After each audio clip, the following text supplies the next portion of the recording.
Hello students, I welcome you to one more part of this particular chapter. ये part 2 है इस particular chapter का, जहाँ पे हम अकाउंटिंग के अलग अलग टर्म्स एंड टर्मिनोलॉजीज़ के बारे में समझ रहे हैं। अगर आपने अभी तक पार्ट 1 नहीं देखा है, आई वुड स्ट्रांगली रिकमेंड कि पहले आप वो वीडियो देख के आइए। आपको ऊपर आई बटन में उसका लिंक भी मिल जाएगा, या नीचे डिस्क्रिप्शन में भी आपको उसका लिंक ज़रूर मिल जाएगा। Start with that and then come to this. Alright, so without wasting much time let's quickly get started. हम लोगों ने इसके पहले तक जितने टर्म्स पढ़े थे उसमें एक्सपेंडिचर एंड रिसीट्स के बारे में कोई चीज़ें समझी थी। अब हम समझेंगे एक्सपेंस के बारे में। अब एक्सपेंस को डिफाइन किया गया है as any amount that has spent और इनकर्ड टू अर्न रेवेन्यू। पैसा कमाने के लिए अगर हमने कोई खर्चा किया है या खर्चा हो चुका है जिसका पेमेंट बाकी है। जब खर्चा हो चुका है बट पेमेंट बाकी है, उसको हम लोग इनकर्ड बोलते हैं। मतलब हमने बेनिफिट तो उठा लिया बट उसका सिर्फ पेमेंट करना बाकी है, बट आपका ऑब्लिगेशन टू पे तो बन चुका है। तो एनी अमाउंट पेड या जिसका ऑब्लिगेशन टू पे अराइज हो चुका है, उस चीज़ को हम लोग एक्सपेंस बोलते हैं। अब एक्सपेंस की जब हम बात कर रहे हैं तो उसके रिलेटेड दो और टर्म्स भी हैं जिसके बारे में हमें पता होना चाहिए। पहला टर्म है प्रीपेड एक्सपेंस एंड दूसरा टर्म है आउटस्टैंडिंग एक्सपेंस।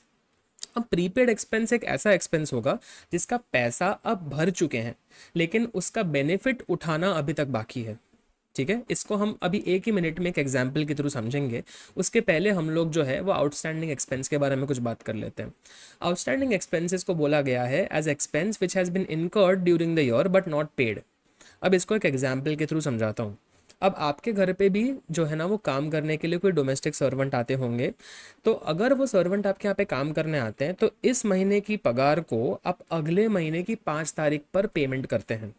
ठीक है, तो कहने का मतलब ये कि आपने जिस महीने का बेनिफिट उठाया, उस बेनिफिट का पेमेंट आप आने वाले मंथ में करने वाले हो। तो अगर मैं आपसे पूछूं कि आपके इस महीने में टोटल कितना खर्चा हुआ है, तो क्या आप उसमें सैलरी को इंक्लूड नहीं करेंगे? भले आपने उसका पैसा दिया नहीं है, बट क्या आपका ऑब्लिगेशन टू पे क्रिएट हो चुका है? Answer is yes. तो वो खर्चे जिसका बेनिफिट आप उठा चुके हैं, जिसका एक्सपेंस इनकर हो चुका है लेकिन पेमेंट करना बाकी है, उसको हम लोग आउटस्टैंडिंग एक्सपेंस बोलते हैं। एक बिजनेस के नज़रिए से ये एक आउटस्टैंडिंग एक्सपेंस हमारे लिए एक लाइबिलिटी होता है, एक उधारी होता है। अब जो प्रीपेड एक्सपेंस की कहानी हमने अधूरी छोड़ी थी, उसके बारे में थोड़ा डिस्कशन करते हैं। But before that main point, एक और चीज़ हमें समझ लेनी चाहिए। आज हमारा कैलेंडर ईयर जो होता है ना, वो 1 जनवरी को शुरू होता है एंड 31 दिसंबर को ख़त्म होता है। लेकिन अकाउंट्स में ना कुछ और सीजन, कुछ और साइकिल चलती है, कुछ और फाइनेंशियल ईयर के मंथ्स चलते हैं। और हमारा फाइनेंशियल ईयर शुरू होता है ऑन 1 अप्रैल एंड ख़त्म होता है ऑन 31 मार्च। तो जिस तरीके से कैलेंडर ईयर जनवरी में शुरू होकर दिसंबर में ख़त्म होता है, वैसे ही कोई भी फाइनेंशियल ईयर 1 अप्रैल को शुरू होकर 31 मार्च को ख़त्म होता है। Now to understand the example of prepaid expense, I'm creating an example for you। एक hypothetical scenario create करते हैं ताकि आपको सारे टर्म समझ में आए। अब हमारा साल 1 अप्रैल को शुरू हुआ और 2 महीने पास होने के बाद 1 जून 2024 को हम लोगों ने एक सब्सक्रिप्शन OTT प्लेटफॉर्म का परचेज करा। ठीक है, मतलब 1 जून 2024 को हम लोगों ने एक अमेजॉन प्राइम मान लीजिए उसका सब्सक्रिप्शन खरीदा। अब ये सब्सक्रिप्शन हमने 1 साल के लिए खरीदा है और हमने साल भर का पेमेंट एक बारी में कर दिया। मतलब ये सब्सक्रिप्शन जो है वो चलने वाला है टिल 30 मई 2025। आज 1 जून है, अगले साल के 30 मई तक ये सब्सक्रिप्शन मेरे लिए वैलिड गिनाएगा। ठीक है, अब यहाँ पे सिचुएशन ये है कि ये जो 1 साल का टाइम पीरियड है, इस टाइम पीरियड में मेरा 31 मार्च का फाइनेंशियल ईयर एंड हो जाता है, बट मैंने पेमेंट तो 30 मई तक कर रखा है। इसका मतलब ये हुआ कि जो टोटल पेमेंट मैंने किया उसमें से 10 महीने का पेमेंट मेरे इस साल में कवर होता है, और जो 2 महीने का पेमेंट मैं ऑलरेडी कर चुका हूँ, इस पेमेंट का बेनिफिट मुझे अगले फाइनेंशियल ईयर में मिलेगा। तो जो मेरे 10 महीने का खर्चा है वो मेरा करंट एक्सपेंस बोला जाएगा, और जो मैंने 2 महीने एक्स्ट्रा पे कर दिया जिसका बेनिफिट मैं आने वाले फाइनेंशियल ईयर में उठाने वाला हूँ, वो मेरा प्रीपेड एक्सपेंस हो जाएगा। सो सिमिलरली, अगर हम लोगों ने लेट्स जस्ट से कि साल भर में 12,000 रुपये की पेमेंट की है, तो इस हिसाब से 1 महीने का 1,000 रुपये का खर्चा बनता है। बिकॉज मेरे करंट फाइनेंशियल ईयर में 10 महीने कवर होते हैं, तो मेरा करंट एक्सपेंस 10,000 रुपये होगा, और जो 2 महीने एक्स्ट्रा मैं ऑलरेडी पे कर चुका हूँ, वो भले मेरे एक्सपेंडिचर का तो पार्ट है बट वो मेरे करंट पीरियड के एक्सपेंस में मैं नहीं गिन सकता। उसको मैं प्रीपेड एक्सपेंस की तरह गिनूंगा जिसका बेनिफिट आने वाले साल में मैं उठाने वाला हूँ। तो आई होप इसके थ्रू आप current expense, prepaid expense and outstanding expense, ये 3 टर्म्स के बारे में लॉजिक क्लियर हो चुका होगा. If we move ahead, we get to a point where we are trying to understand about goods. अब इस पर्टिकुलर स्लाइड में बहुत सारे टर्म्स होंगे, इन सारे टर्म्स को प्लीज़ अच्छे से याद करना, क्योंकि गुड्स के बारे में बहुत कन्फ्यूजन आगे जाके होगा जब हम लोग जेन्युइन प्रैक्टिकल अकाउंटिंग करेंगे तब. अब गुड्स को बोला गया है as goods purchase for resale या फिर raw material purchase for further manufacturing. मतलब मैंने जो गुड्स खरीदे हैं उन गुड्स को मैं या तो आगे बेचने वाला हूँ by adding my own profit margin, या फिर मैंने कुछ रॉ मटेरियल खरीदा है जिसको मैं फिनिश गुड में कन्वर्ट करके फिर उस फिनिश गुड को मैं आगे बेचूंगा. ऑल इन ऑल मैं किसी तरीके का वैल्यू एडिशन जिन चीज़ों में करता हूँ सिर्फ उन चीज़ों को मैं गुड्स बोलूँगा. आज परचेज करने को तो मैं असेट भी परचेज कर सकता हूँ. जैसे मैंने अगर कोई मशीनरी परचेज की, मैंने कोई कंप्यूटर परचेज किया, तो वो मेरे लिए गुड्स नहीं है, वो मेरे लिए मेरा फिक्स्ड असेट है. गुड्स सिर्फ वही चीज़ों को बोला जाएगा जिनको मैं आगे बेचने वाला हूँ या जिसमें फर्दर वैल्यू एडिशन होने वाली है. ठीक है. अब जो गुड्स होंगे वो मेरे बिजनेस में आएंगे कैसे, जब उन चीज़ों को मैं परचेस करूँगा. तो परचेस करने के लिए गुड्स को रिकग्नाइज करना बहुत ज़रूरी है. परचेज ये वर्ड या परचेज ये ट्रांजैक्शन सिर्फ और सिर्फ गुड्स से रिलेटेड होता है. तो जब जब हम अकाउंटिंग भी करेंगे तो परचेज अकाउंट को सिर्फ और सिर्फ गुड्स के साथ एसोसिएट करना होगा, मतलब raw material and goods held for resale के लिए ही कंसिडर करना होगा. जब मैं असेट को परचेस करता हूं तो मैं परचेज अकाउंट यूज़ नहीं कर सकता. इस चीज़ की क्लैरिटी प्लीज़ इस स्टेज पे ही आप कर लेंगे तो आपकी आगे की अकाउंटिंग जर्नी बहुत ईजी हो जाएगी. ठीक है. तो परचेज अकाउंट हमेशा सिर्फ और सिर्फ किसके साथ यूज़ होता है, गुड्स के साथ. अब जब परचेज की बात हो रही है तो हम लोग परचेज दो तरीके से कर सकते हैं, या तो कैश परचेज या तो क्रेडिट परचेज. कैश परचेज मतलब आपने तुरंत का तुरंत सामान लेके सामने पेमेंट कर दिया. क्रेडिट परचेज का मतलब ये है कि आज तो आपने सामान ले लिया है बट इसका पेमेंट आप आने वाले 20, 15, 30 दिन के बाद करने वाले हो, मतलब यू प्रॉमिस टू पे this money at a future period of time. ठीक है.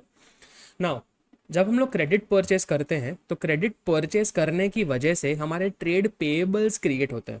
इसका मतलब क्या है, जब हम गुड्स उधारी पे खरीदते हैं तो हमारा एक ऑब्लिगेशन टू पे क्रिएट होता है. मतलब हमें सामने वाले इंसान को कुछ पैसा देना बाकी है फॉर गुड्स जिसको हम आगे वापस बेचने वाले हैं या रॉ मटेरियल की तरह यूज़ करने वाले हैं. अब अगर ये जो उधारी पे खरीदा हुआ सामान मेरे पास है उसमें गुड्स तो आए बट सामने जिस बंदे को मुझे पैसा देना है उस बंदे को मैं क्या बोलूँ, तो उस पर्सन को मैं क्रेडिटर बोलूँगा. ये एक ऐसा इंसान है जिसने मुझे गुड्स दिए हैं उधारी पे, जिसके तरफ मुझे मेरा लायबिलिटी टू पे है. ठीक है. अब हर एक इंसान जो है वो विश्वास करके मेरे को ऐसे ही गुड्स तो देगा नहीं. कुछ लोग ऐसे हो सकते हैं जो मुझे एक नेगोशिएबल इंस्ट्रूमेंट साइन करने को बोले कि आप मेरे को राइटिंग में लिख के दो कि आप पक्का आज से 60 डेज के बाद ये पेमेंट करने वाले हो. तो अगर कोई इंसान मुझे सिर्फ वर्बली ट्रस्ट करके विश्वास के ऊपर सामान उधारी पे दे देता है तो उसको मैं क्रेडिटर बोलूँगा. बट अगर कोई इंसान को मैंने राइटिंग में एक्सेप्टेंस दिया है कि हाँ भाई आई अग्री टू पे you a certain amount of money after 60 days, तो वो राइटिंग में दिया हुआ डॉक्यूमेंट जो है उसको मैं बिल्स पेएबल बोलूँगा. सो बिल्स पेएबल इन राइटिंग होता है. क्रेडिटर जो है वो वर्बल प्रॉमिस पे होता है, ट्रस्ट बेसिस पे होता है. तो इन दोनों लोगों को, क्रेडिटर को या बिल्स पेएबल को कंबाइन करते हुए हम लोग ट्रेड पेएबल बोलेंगे. ये हमेशा सिर्फ और सिर्फ गुड्स के रिलेटेड होते हैं. उधारी पे खरीदे हुए गुड्स के वजह से ट्रेड पेएबल्स बनते हैं. नाउ ज़रूरी नहीं है कि जो भी सामान आपने परचेज किया हो वो आपके रिक्वायरमेंट के हिसाब से सही बैठे.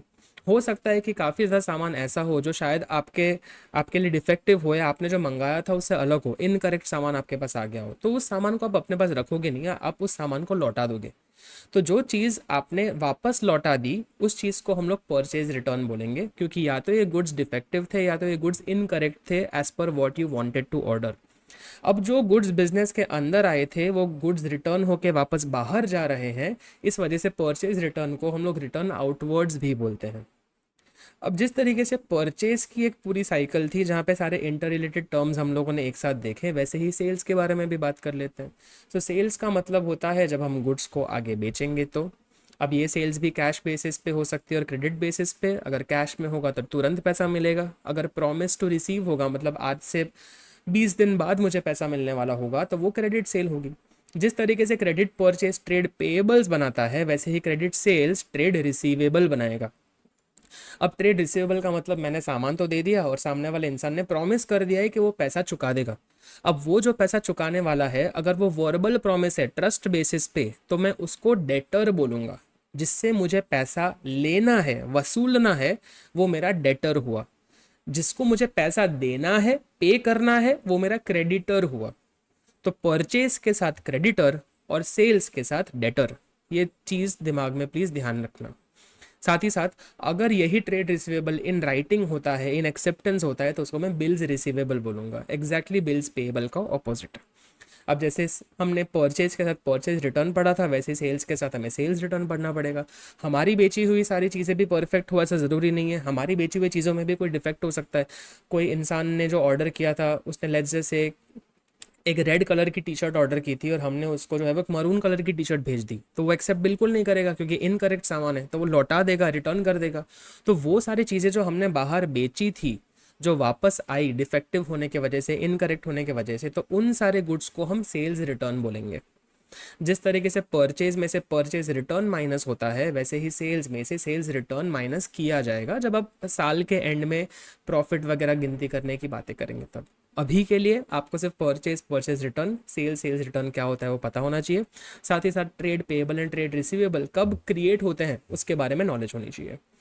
नाउ मूविंग फॉरवर्ड, ऐसा ज़रूरी नहीं है कि जो भी चीज़ें आपने खरीदी हैं बेचने के लिए वो सारी की सारी इसी साल में बिक जाए। कुछ ऐसा माल सामान हो सकता है जो आपसे सेल ना हो, और जो सामान आपका आपके पास पड़ा रहे, जो आप आने वाले पीरियड में बेचेंगे। तो बिजनेस तो हमारा गोइंग कंसर्न का है, मतलब हम कंटिन्यूसली बिजनेस को चलाते रहेंगे, but for the sake of making our accounts हम लोग फाइनेंशियल ईयर को 31 मार्च पे क्लोज करते हैं। तो 31 मार्च ऑफ अ पर्टिकुलर ईयर पे जो सामान आपके पास अनसोल्ड पड़ा है उसको हम लोग स्टॉक या फिर इन्वेंट्री बोलते हैं। अब ये जो स्टॉक है, इसमें आपका रॉ मटेरियल भी आ सकता है, बने बनाए गुड्स भी आ सकते हैं, और कुछ आधे finished goods, semi finished goods जिसको वर्क इन प्रोग्रेस बोलते हैं, वो भी कवर हो सकता है। तो ये जो पूरी स्लाइड है, इसमें गुड्स और उसके रिलेटेड जितने भी अलग अलग टर्म्स थे उसको मैंने कवर करने की पूरी कोशिश की है। Moving ahead, we will take a look at some remaining residual terms जो कि इस चैप्टर को कंप्लीट करने में हमारी मदद करेंगी। सबसे पहले हम लोग आ जाते हैं on the term of profit. So आपको ये समझना है दैट बिजनेस का कोर ऑब्जेक्टिव तो हमारा क्या है कि भाई हमें पैसा कमाना है, प्रॉफिट कमाना है, बट प्रॉफिट ये जितना हम आसानी से बोल देते हैं ना, उतना आसानी से अकाउंट्स में होता नहीं है। तो थोड़ा समझते हैं इसको क्या होता है। तो सबसे पहले हमें इनकम इस टर्म के बारे में समझना पड़ेगा। जब जब आपका इनफ्लो, जो पैसा आपका आ रहा है, revenue is more than your outflow, तो आपने इनकम कमाया ऐसा बोला जाएगा। So income is basically excess of inflow over your outflow. लेकिन ये इनकम एक बड़ा ही ब्रॉड टर्म है, इसके अंदर दो और टर्म्स समा जाते हैं। वो दो टर्म्स हैं प्रॉफिट एंड गेन। ठीक है, तो इनकम सबसे ऊपर है, उसके नीचे उसके दो बच्चे प्रॉफिट और गेन। अब प्रॉफिट एंड गेन में फ़र्क क्या होता है वो समझ लेते हैं। प्रॉफिट वैसी इनकम है जो day to day routine operations में हम लोग कमा लेते हैं। मतलब जिस इंटेंशन से हमने बिजनेस को सेटअप किया था, उसी एक्टिविटी के वजह से अगर हमें प्रॉफिट होता है, फायदा होता है, तो उसको हम प्रॉफिट बोलेंगे।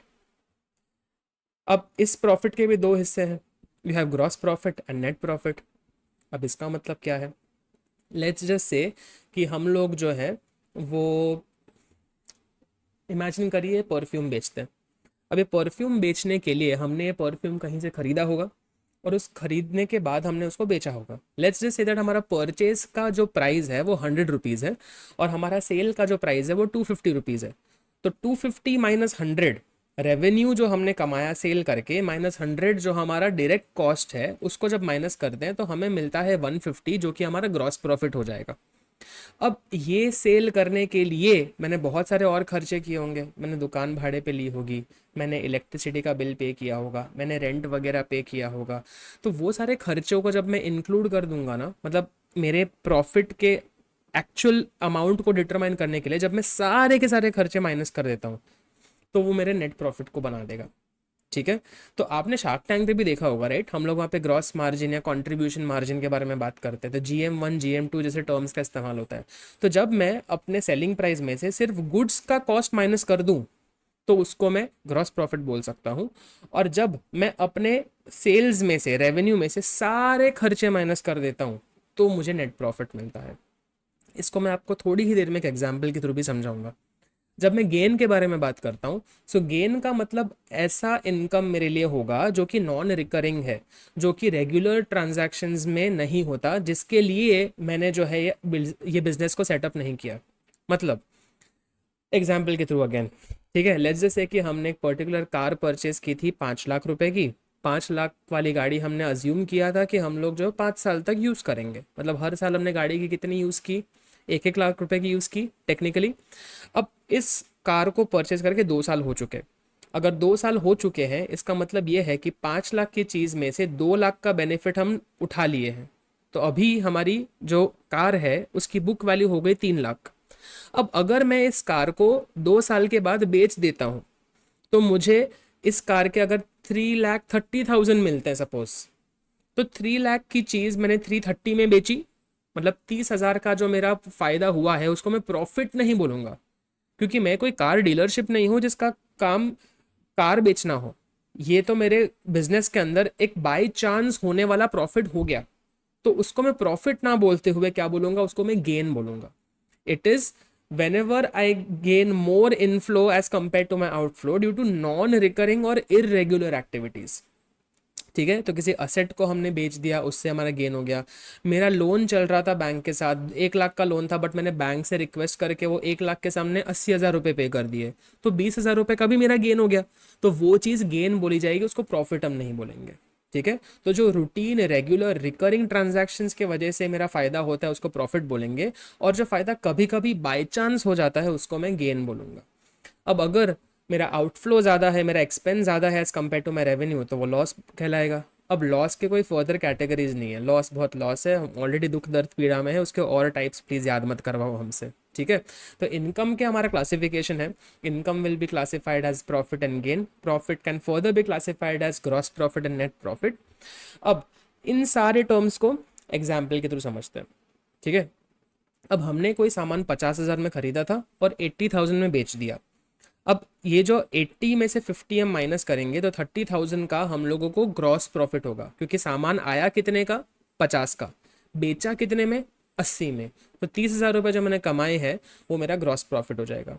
अब लेट्स जस्ट से कि ये जो कस्टमर ढूंढने के लिए जो मैंने 80,000 की सेल्स की, उसके लिए मुझे मार्केटिंग करना पड़ेगा, उसके लिए मुझे जो है वो एडवर्टाइजिंग करना पड़ेगा, तो उन सब में मेरा कुछ खर्चा हो गया 10,000 रुपये का।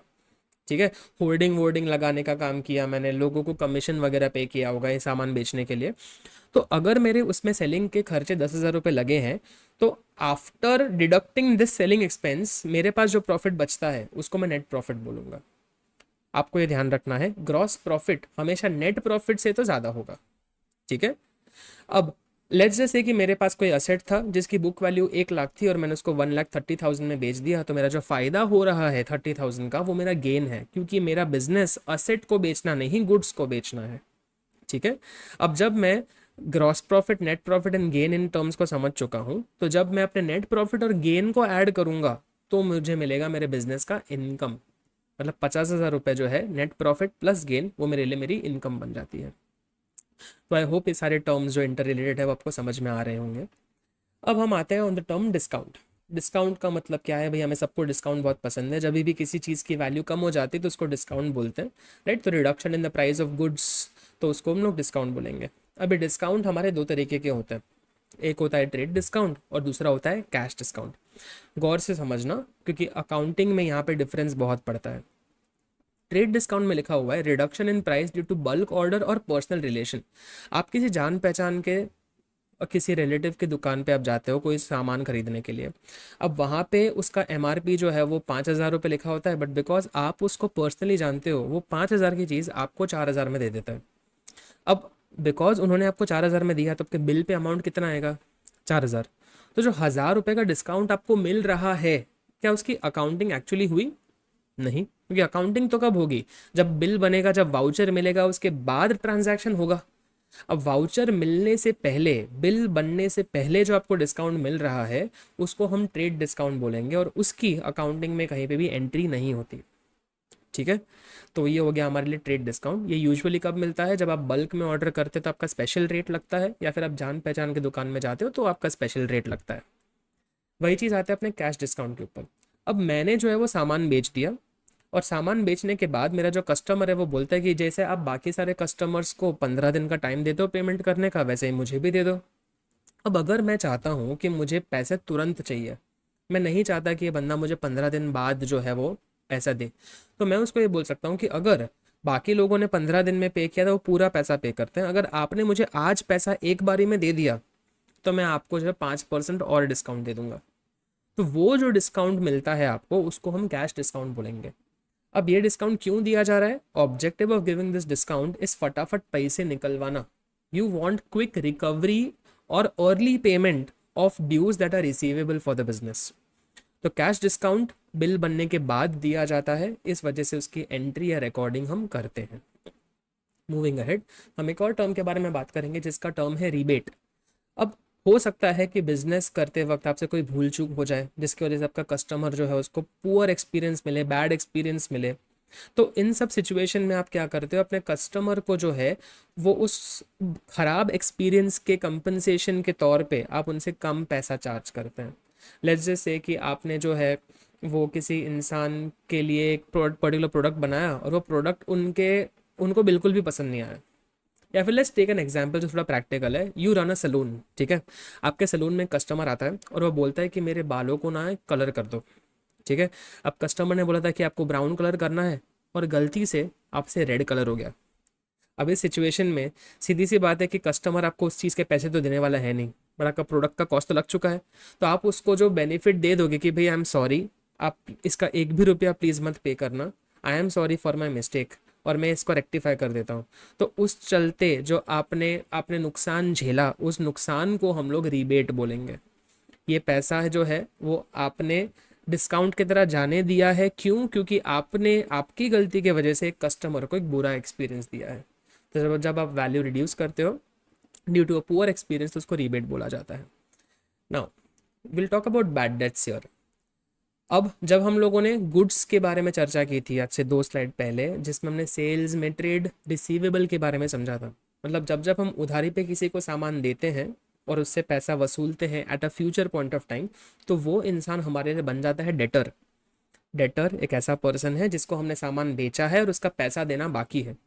अब अगर फॉर एनी गिवन रीज़न मुझे ऐसा पता चल जाता है कि जिसको मैंने उधारी पे सामान बेचा है वो मुझे पैसे लौटा नहीं पाएगा, तो मेरा आज के आज नुकसान हो गया, क्योंकि जिसको उधारी पे दिया था वो बंदा मुझे पैसे नहीं देने वाला। तो उस नुकसान को मैं बैड डेट्स बोलता हूँ। ऐसे डेटर जो बैड बन गए, जिन्होंने मुझे पैसे नहीं दिए या मुझे पैसे मुझे नहीं देने वाले, कंफर्म नहीं देने वाले, उनको मैं बैड डेट्स बोल देता हूँ। आगे बढ़ते हुए, जब जब बिजनेस ट्रांजैक्शन होते हैं, बिजनेस ट्रांजैक्शन के हमने कुछ कैरेक्टरिस्टिक्स भी देखे मनी टर्म्स में होना चाहिए, वाउचर होना चाहिए, वगैरह वगैरह। तो जब जब एक बिजनेस ट्रांजैक्शन होगा उस ट्रांजैक्शन के वाउचर के बेसिस पे हम उसकी एक एंट्री करेंगे। एंट्री करना मतलब उस ट्रांजैक्शन को रिकॉर्ड करना। अब जब ये एंट्री हो रही है तो एंट्री होगी इन बुक्स ऑफ अकाउंट्स। अब हम लोग सबसे पहले जो अकाउंटिंग का पूरा प्रोसेस होता है उसमें ट्रांजैक्शन को हम सबसे पहले आइडेंटिफाई करते हैं कि भाई ये बिजनेस से रिलेटेड ट्रांजैक्शन है। फिर उस ट्रांजैक्शन को आइडेंटिफाई करने के बाद हम उसे मेजर करते हैं इन टर्म्स ऑफ मनी कि भाई इसका मनी वर्थ कितना है। फिर उस ट्रांजैक्शन को रिकॉर्ड किया जाता है into a book that is called journal, जहाँ पे जर्नल एंट्री होती है। कोई एक अकाउंट डेबिट होता है, कोई एक अकाउंट क्रेडिट होता है, ठीक है। अब after the entry is recorded in journal, हम लोग सिमिलर नेचर के सिमिलर अकाउंट की सारी एंट्रीज एक सेपरेट बुक में वापस से लिखते हैं जिसको हम बोलते हैं लेजर। तो लेजर में हम क्या करते हैं, क्लासिफिकेशन करते हैं of different accounts of same transactions. अब एक बार हम लोगों का लेजर बन गया, उसके बाद हम लोग जो है फाइनेंशियल स्टेटमेंट्स बनाते हैं। तो 3 तरीके के हमारे फाइनेंशियल स्टेटमेंट्स में, मतलब हमारे फाइनेंशियल स्टेटमेंट जो टर्म है उसके अंदर 3 स्टेटमेंट्स आते हैं, trading account, profit and loss account and balance sheet. अब ये होता क्या है, ये हम इस साल के आखिरी चैप्टर में पढ़ने वाले हैं, बट अभी आपको सिर्फ ये समझ में आना चाहिए कि ऐसा कुछ तो होता है कि बिजनेस करने के वजह से हम लोगों ने कितना प्रॉफिट कमाया या कितना लॉस हमारा हुआ, वो इवैल्यूएट करने के लिए हम इस तरीके के कुछ अकाउंट्स बनाते हैं। एंड लास्ट में हमारे बिजनेस की नेट वर्थ कितनी है, हम लोग कितने असेट एंड कितना लाइबिलिटी लेके बैठे हैं, उसके लिए हम लोग बैलेंस शीट क्रिएट करते हैं जो हमारी फाइनेंशियल पोजीशन को रिफ्लेक्ट करता है, ठीक है। अब एक बार ये फाइनेंशियल स्टेटमेंट्स बन गए, उसके बेसिस पे हम ये बोल सकते हैं कि या तो हम सॉल्वेंट है या तो हम इनसॉल्वेंट। अगर हमारे असेट हमारे लायबिलिटी से ज़्यादा हैं, मतलब हमारी उधारी चुकाने की कैपेसिटी है, we are able to pay off all our debts because our assets are more than liability, तो हमारे बिजनेस को सॉल्वेंट बोला जाएगा। लेकिन अगर हमारी उधारी ज़्यादा हो गई और हमारे असेट कम पड़ गए तो हम लोग जो है वो हमारी उधारी या डेट्स नहीं चुका पाएंगे, तो हमें इनसॉल्वेंट जो है वो बोला जाएगा। तो इन सारे टर्म्स को अच्छे से समझ में आ गया होगा आई एम अज्यूमिंग, और अगर आ गया है तो एक बार टेक्स्ट बुक से भी अच्छे से आपको रीड करना होगा। मेजरली जितने जितने टर्म्स यूज़ होते हैं वो सबको मैंने यहाँ पे कवर किया है। अगर एक आधा कुछ टर्म छूट जाता है तो वो आगे के चैप्टर्स के डिस्कशन में भी कवर हो जाएगा, राइट।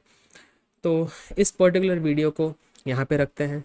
इसके साथ हमारा जो चैप्टर नंबर 2 था which is basic terms of accounting, वो वाइंड अप होता है, ख़त्म होता है। And now we can move on to chapter number 1, क्योंकि एक बार आपने सारे टर्म्स को समझ लिया ना, तो अकाउंटिंग क्या होता है, क्यों होता है, कैसे करते हैं, वो सब चीज़ों के बारे में आपको थोड़ी ज़्यादा क्लैरिटी मिलेगी, राइट। तो अकाउंट्स की वोकैबलरी समझ लेने के बाद, ये बेसिक कॉन्सेप्ट्स को अच्छे से लर्न कर लेने के बाद हम लोग हमारी जर्नी अब आगे कंटिन्यू करेंगे। अगर ये चैप्टर का एक्सप्लेनेशन अच्छा लगा हो तो प्लीज़ कमेंट करके बताइएगा।